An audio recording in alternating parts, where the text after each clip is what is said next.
34 years ago, right here in Ocala, for a group of loving and inspired people who gathered to serve this mission, to empower individuals to awaken to the power and presence that lies within and all around us. Does this sound familiar? I just heard it. So that we may live our best lives. And the mission includes offering spiritual tools to help us lead more conscious and harmonious lives. In that very same year, 1985, in Boulder, Colorado, a group of loving and inspired people gathered to serve this mission. Listen for the resonance between the two. To enhance our relationships and all life on the planet through reflecting the love of higher consciousness that guides us to create a model for a harmonious world. You don't have to sit and tell me to do that. Okay. You're disturbing everybody. Okay. Well, I'm sure that divine intelligence has something to do with whatever's happening in this room. Because divine intelligence has so much fun creating the puzzle pieces of life. And then over our lifetimes, putting those puzzle pieces together so that we can find each other. And so that we can fulfill our purpose. The first gathering I spoke of, obviously, was the setting for your CSL. And the second took place in my husband Glenn's and my home in Boulder. And it was the beginning of something that we dubbed the Geneva Group. The purpose of our gathering was to bring together conscious business owners like ourselves and ask each other how we could support each other in living our highest values in all aspects of our lives, and especially at work, where we spent most of our time. In those days, some people felt that when they went to work, they had to leave their values at home. Have any of you ever experienced that? Mm-hmm. Yes, okay. So this was really important to us as business owners with employees and vendors and customers and clients and all the people we touched. How could we really live the best of who we were and inspire others to do the same? So at that very first gathering, we began to develop a set of agreements. They were agreements really with ourselves that would help us to do this, to live our highest values. Those were called the Geneva Group Agreements. The next month, for a full day, we met again. And the next month, and the next, for the next 20 years. There was no membership, no organization to speak of. We just had one communication saying, here, we're meeting here, and come on in. At the beginning of each of those meetings for 20 years, we read those agreements aloud. And we talked about how they were influencing our lives, how they were changing things for us. You might say transforming things at our workplaces and in our homes. As we evolved over those 20 years, the agreements evolved. The revolutionary agreements, which you see up there, are my version of the essence of those Geneva Group Agreements. Each one of the Geneva Group Agreements was so long that after 20 years we were still reading them off of a piece of paper. So this is my version of the essence of those agreements. And what I know is that each of us is given certain talents and gifts and tools and personalities to contribute to this, the puzzle pieces of life, and to contribute to the evolution of humanity. I was given these agreements. They're not my agreements. I'm a steward of these agreements. But I was given them to give to you. So I'm very appreciative to be here today to share these. Because these times call for revolutionary agreements.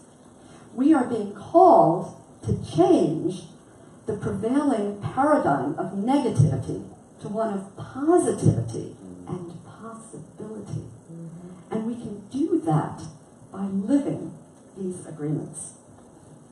So I'm going to share this with you because it's a CSL. the first science of mind practitioner to lead a revolutionary agreements program in his center, and that was in 2005, wrote, and I quote, "Trust the process of healing. Know that the language of truth and love are being spoken in revolutionary agreements. Science of Mind can be a difficult read for many. The Revolutionary Agreements book captures the same truth and puts it into plain English." Now, no, I did not have any idea what Science of Mind was when I wrote this book. No idea at all. No, it was a calling to share the agreements that had worked for so many of us for all those 20 years. That was then, and now I know CSL, and I love CSL. We're very active in our community in Hawaii. So each of you hopefully has a bookmark. Did the bookmarks make it into packets? Yes, I see somebody just hold it up. Yeah, I do too. So you get to take that home with you. It's all of these agreements that are on this poster, which is also, by the way, downloadable. If you like the poster, you can download it and print it off of your own printer for free. So as you see, either on the bookmark or up here, the revolutionary agreements kind of self-organized into 3 areas: truth, acceptance, and gratitude. TAG as in tag, you're it. So truth is about being the truth of who you are, your authentic self. Acceptance is accepting others for who they are in this very moment. And gratitude is noticing all the things we appreciate in life and feeling grateful for every precious moment of this life. So I'm going to go through these today, just give you just a step into them, and hoping that you'll choose to practice one or more, because it will support you in fulfilling your CSL's mission of living your best life. That's why I'm here. So what a perfect place to start with mission, being as we talked about your mission, our mission, how they connect. So who here feels like you have a mission in your life? Wow, that's a lot of you. You know, you might call it a purpose or a calling. So I've known people who are really mission-driven. And in doing that, sometimes they are putting off until the day they achieve their mission what they really want most in life. Oh, I heard a So this agreement encourages us to live our mission. That means to find the essence, the core, the thing, the nugget of that mission that really calls to us, and to figure out how to live that mission now so that you can live a fulfilled life. That's what that agreement is about. I agree to live my mission. The next one is I agree to speak my truth with compassion. All that means is that when somebody asks you a question, you answer it honestly, with the well-being of that person and yourself in mind and heart. It shouldn't be hard. I don't know why it's so hard these days. But it takes practice. Just like all the other agreements, it takes practice. And the more I practiced this one, the more I loved it. It is so relaxing to always tell the truth. Yeah. So, the next one is I agree to look within when I react. Well, this one came to the Geneva group after I had an experience that I'll share with you. My husband's mother, also known as my mother-in-law, came for a visit, and one night at dinner, she said something that I thought was so mean and manipulative that I could hardly breathe. And after dinner, I was fuming and I didn't know what to do. I was beside myself and I just couldn't seem to let it go. It bothered me so much. I thought, I've got to get out of here. I mean, I need to get on a plane and go somewhere. I can't be with her the next few days. Now, has anybody here ever had something that just wouldn't let go? Like you go to sleep with it, you wake up with it, it just wouldn't let go. Well, I called a friend who was a therapist, and I said, I need some help because my husband's mother's here, and I'm like, so I can't even look at her. And she said to me, well, if you're willing to take a look at yourself, I can help you. I said, me? Well, sure, I mean, if it helps. I don't know what she's talking about. But she said, so, do you find that you're ever mean or manipulative? And I said, of course not, I'm a nice person. Okay, well, let's explore a little more. In your life, going back years, can you find a time when you were ever mean or manipulative? Well, okay, yeah. I remember when I was in my early 20s, and I co-managed a staff of 40 people who were older than me. And all I had to know about managing people was my Jewish mother. She knew a lot about manipulation. So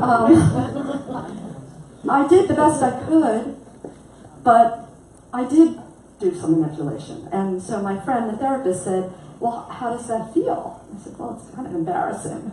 It's embarrassing right now to tell you about it, and it's embarrassing, gosh, when I place myself back in that moment, I'm embarrassed. Like, oh, what do I do? So I said, well, what do I do? She said, well, you don't have to do anything, because you know what? What triggered you, what your mother-in-law did that triggered you, isn't about your mother-in-law. It's about you. And it's about something in you that you don't feel good about. Wow. Wow, really? I don't have to do anything? Well, she said you can forgive yourself. You were young, and you did the best you could. But you don't have to do anything to make the relationship right with you and your mother-in-law. And she was right. The next morning, when I saw my mother-in-law, there was no tension. There was no hook. It was shocking. And then the next Geneva group meeting, I shared this story, and we added this agreement to look within when I react. And it's not just any reaction. It's really a disproportionate reaction. Okay, so it's not just any reaction. It's something that grabs onto you and doesn't let you go. Okay, this is a good one. All right, the next one is I agree to keep doing what works and change what doesn't. That seems easy enough, doesn't it?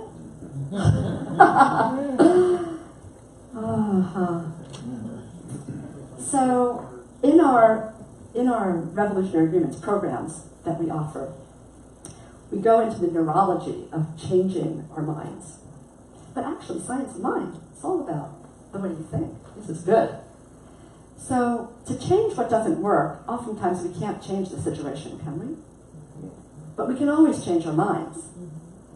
So my big learning there, or my big practice of this one, came when one of my business partners said to me, Marian, isn't our work so much fun, and it's rewarding, and it's so easy? And I said, well, it is fun, because I get to work with you and our other friends. It is fun. It's very rewarding. We're literally saving people's lives, and we're making a lot of money doing it. Rewarding.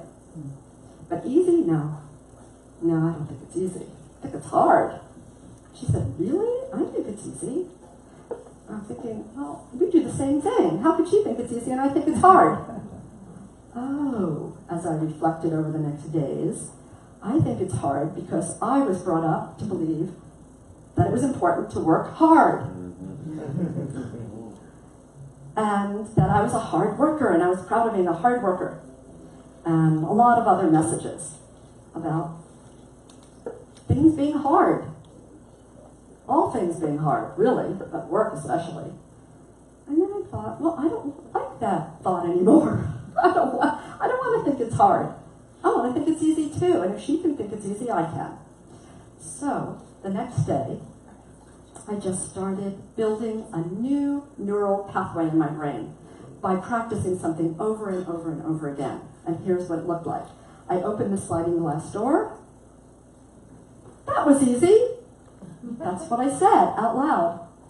I went into the kitchen, I cracked an egg in a pan. That was easy. And all day long, I kept saying, that was easy, that was easy, that was easy. And I did that day after day after day, and it was working. my life lightened up. I actually felt like things were easier. Everything was easier. And occasionally I'd hit something that was hard, and it was kind of a signal to me, like maybe I'm not supposed to be doing that. Okay? Because I knew that things could be easy. And then I wrote a blog about it, and one of the people who read my blog sent me this. It's an easy button. And so every time I did something else that I said, that was easy, I had another voice. That was easy. That was fun. That was fun. So, that's the area of truth. To be the truth of who you are, to be your authentic self. You could practice any one. In fact, take a look at those for a minute and choose the one truth agreement that would help you live the most positive life, or maybe give you greater inner peace or better relationships. Choose one and mark it down somewhere. Write it down or mark it on your bookmark. Choose one.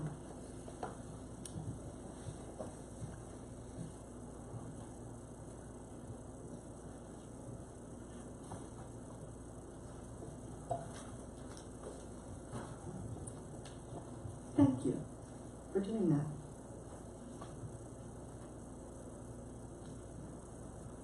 And for those of you who didn't do it, I accept you. We're moving into acceptance. So, I agree to listen with my heart. All that means is that we listen with our whole being to whatever somebody's saying so that they can feel fully heard. Now, how we usually listen, most of us human beings, is analytically, critically, judgmentally, or the one that's the hardest for me, both as a speaker and a listener, is to fix the problem or the person. Really, all we want when we're speaking is to be heard. And it's very life-enhancing to feel heard.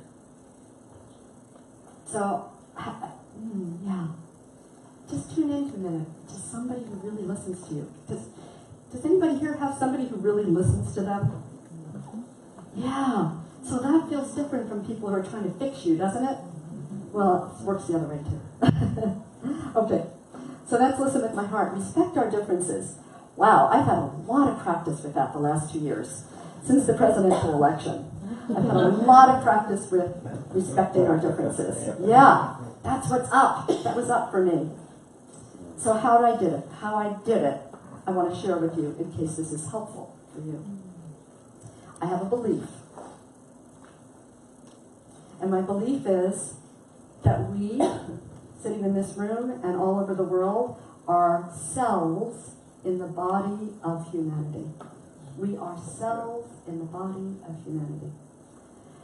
And when I was less mature, I might have thought we needed a lot of eye cells because I could see clearly and we needed more people who could see clearly. But then I learned we needed some ear cells too. And we needed some vocal cells for the voices that sing. And we needed all kinds of cells. And in the last 2 years, I realized we need liver cells. We need cells that attract and process toxins. And so, when I notice toxic things happening, I say, thank you, God, that you didn't give me that job. I have a different function, but that person has that function. You know what? They're doing a great job at it. So I'm grateful, because somebody has to do it. We're all cells in the body of humanity. So I love this body. Right? Yeah. Okay.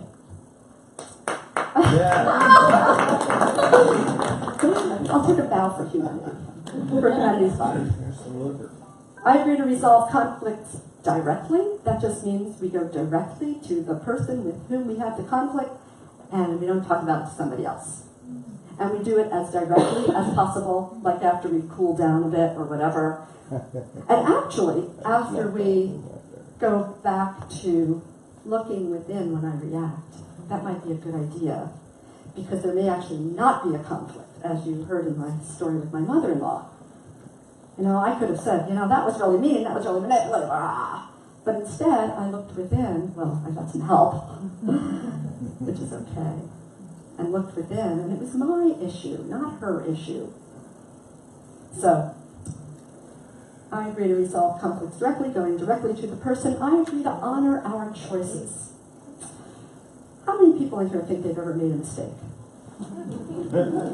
Okay, well, honoring our choices means that we believe the premise that every choice and decision we make is the best one we could make in that moment of choice and decision. Okay? Think for a moment about one of those mistakes you raised your hands about. In the moment you made that choice or decision to do it, did you think, I think I'll make a choice that's going to make my life miserable? I think I'll make a choice that's going to be bad for me, wrong for me. No, of course not. You made the best possible choice you could in that moment. Now, if the next second or the minute or a week or year or decade it turned out not to be, or it turned out that it wasn't working, whatever. It wasn't working the way you had expected, the result wasn't the same, then you could go back to change what doesn't work and go forward. Excuse me, not go back, but go forward to change what doesn't work. Instead of going back and beating ourselves up, right? Or somebody else for the choice they made, it's the same. We are one. Yeah. So honor our choices. Now that's in the area of acceptance. I offered an acceptance quote, and you don't know this, Reverend Cindy, I've changed the quote. So the acceptance, what I know, you'll see this go somewhere in a program, somewhere in the program, is the more I practice acceptance, the less I find the need to practice forgiveness. So I'll give that to you. And then gratitude. Yay! That's my favorite. So gratitude, I agree to give and receive thanks. So how many people here find it easier to give thanks than to receive appreciation? Would you be willing, there's so many of you, it might even be everybody, I don't know. Would you be willing for a minute just to have an exercise, just stand up? Oh my. So, look around and see somebody who's standing, which is maybe all of you, or most of you, and during the potluck, after the service, pick a person and speak to that person something that is true, authentically true for you about your appreciation of them. One thing. I really appreciate this about you, or I'm grateful for that about you, or this is what you do the best, or whatever. Just pick a person and do that. And those of you who have the honor to be appreciated, here's what you get to do, and we're going to practice it. You get to receive the appreciation. That means no talking. Okay? That means this is what you do. You drop your arms, so you're open, your body's open. You take a breath, you take the appreciation into your whole being. And smile, because it's a nice thing. And that's it. Don't say, oh, thank you, or you're welcome, or anything. It's not that easy. It's a practice. And here's what I know about it, and you may have a seat if you'd like. Oh wait, no, we were going to practice this. So I'm going to tell you something I know about you. I'm going to tell you something I know about you. It's kind of a collective thing, but it's true. And so you can practice what I just told you as receivers of appreciation or gratitude, or in this case, this is what I want to say. You are magnificent.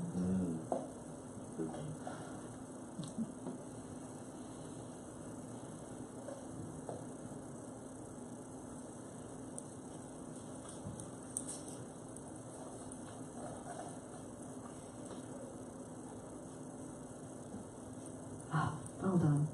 Now you may have a seat. Okay, beautiful.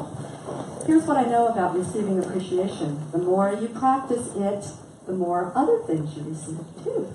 more, better. Whatever it is you like, whether it's money or love or whatever it is, because it's a flow. It's an energy. So you're open to receiving appreciation. It's a practice for opening up the receiving energy. We don't learn how to receive appreciation. We learn how to thank people, right? What do you say to Mr. Somebody? Thank you, right?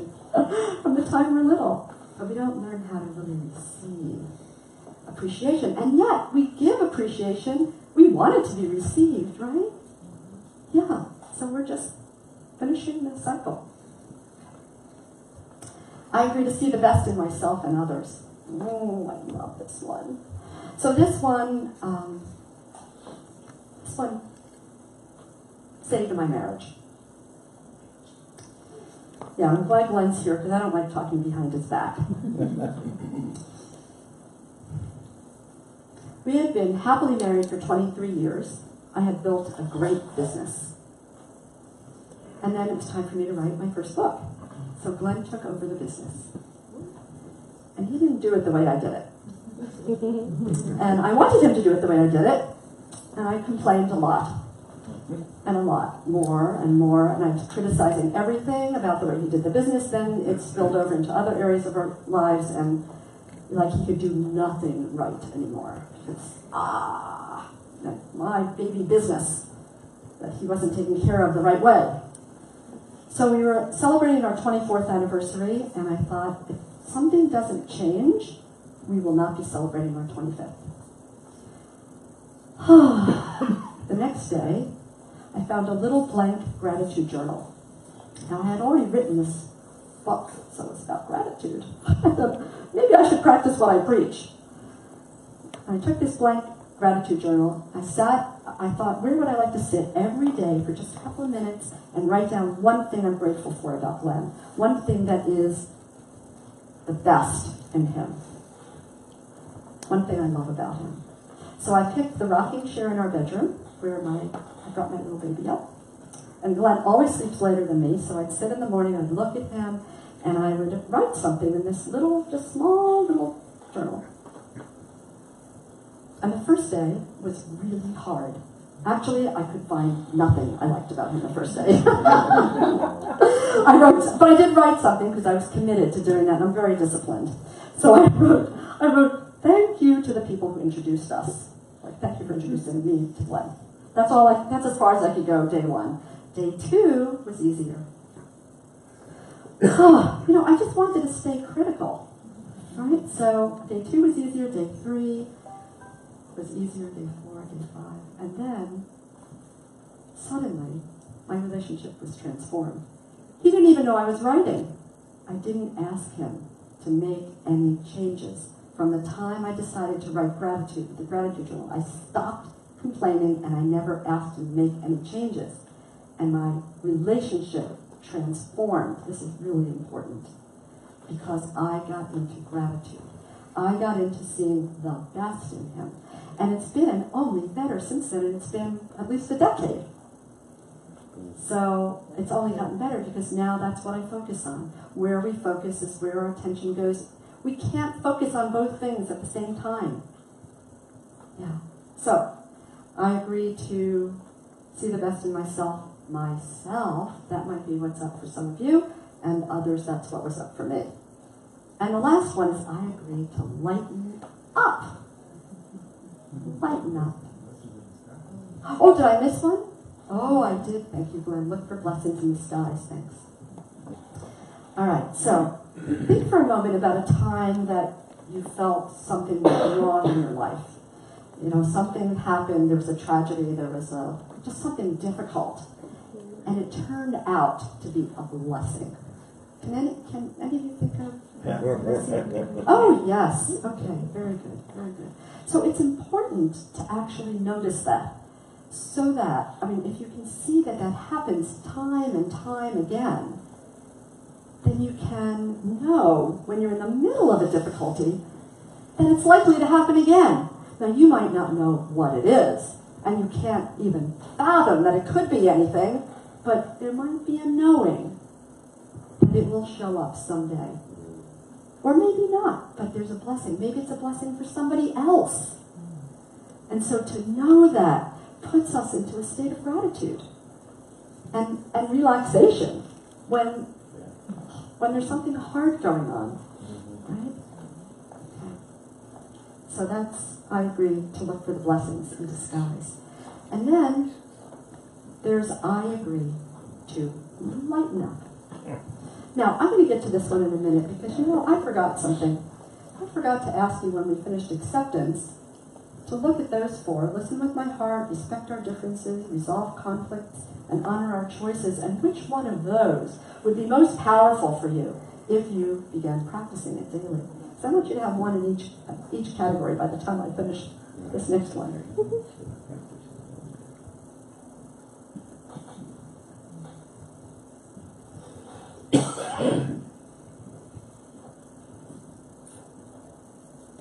Okay, so now we're into lightening up. There's a lot of ways to lighten up, and a lot of you probably, and maybe all of you, have a way to do that in your life. For me, getting present lightens me up.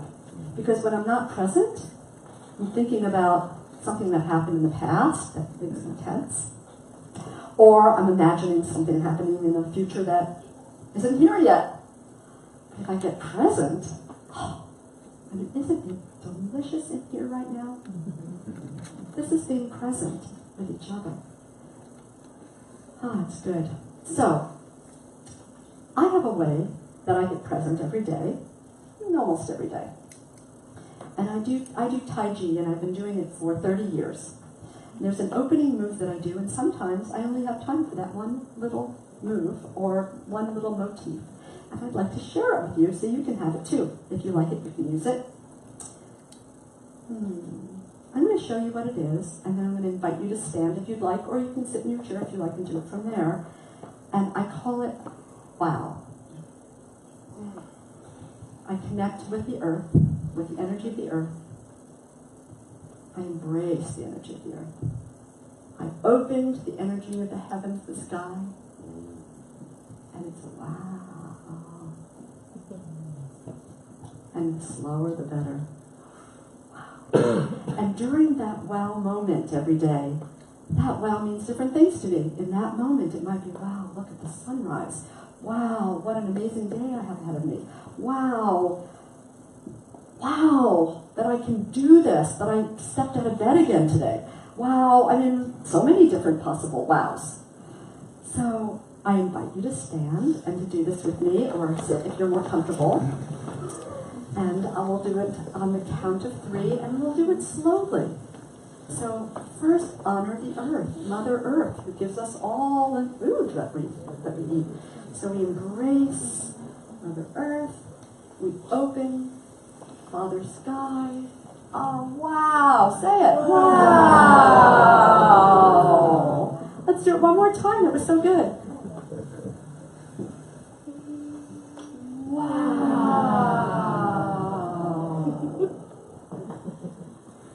Yes, oh, very good. Okay, thank you.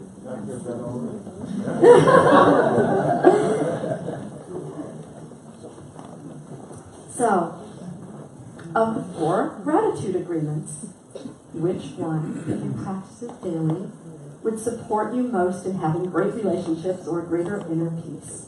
Of the 4 gratitude agreements. Please mark it if you will, or write it down.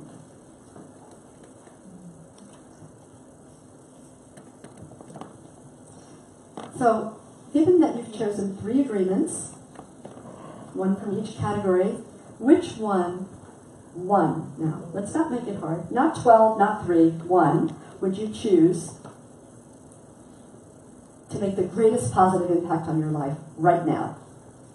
And starting right now, keep practicing. 1. And I'm going to ask you to just turn to the person next to you in a moment and just speak that aloud, and then we're going to wrap.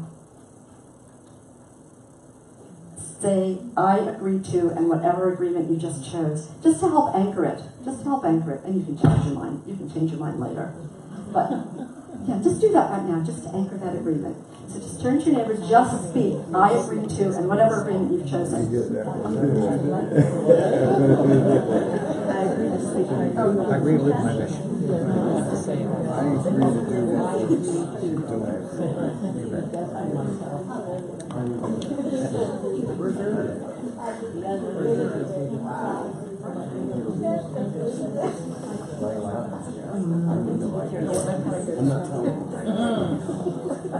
Okay. Thank you for playing. When you practice your agreement, you will be fulfilling the mission of this CSL by living your best life. And you will be a revolutionary, making a positive contribution to the evolution of humanity. I think that deserves a final wow. You can do it from your seats or stand up, whatever you want. Wow! Namaste.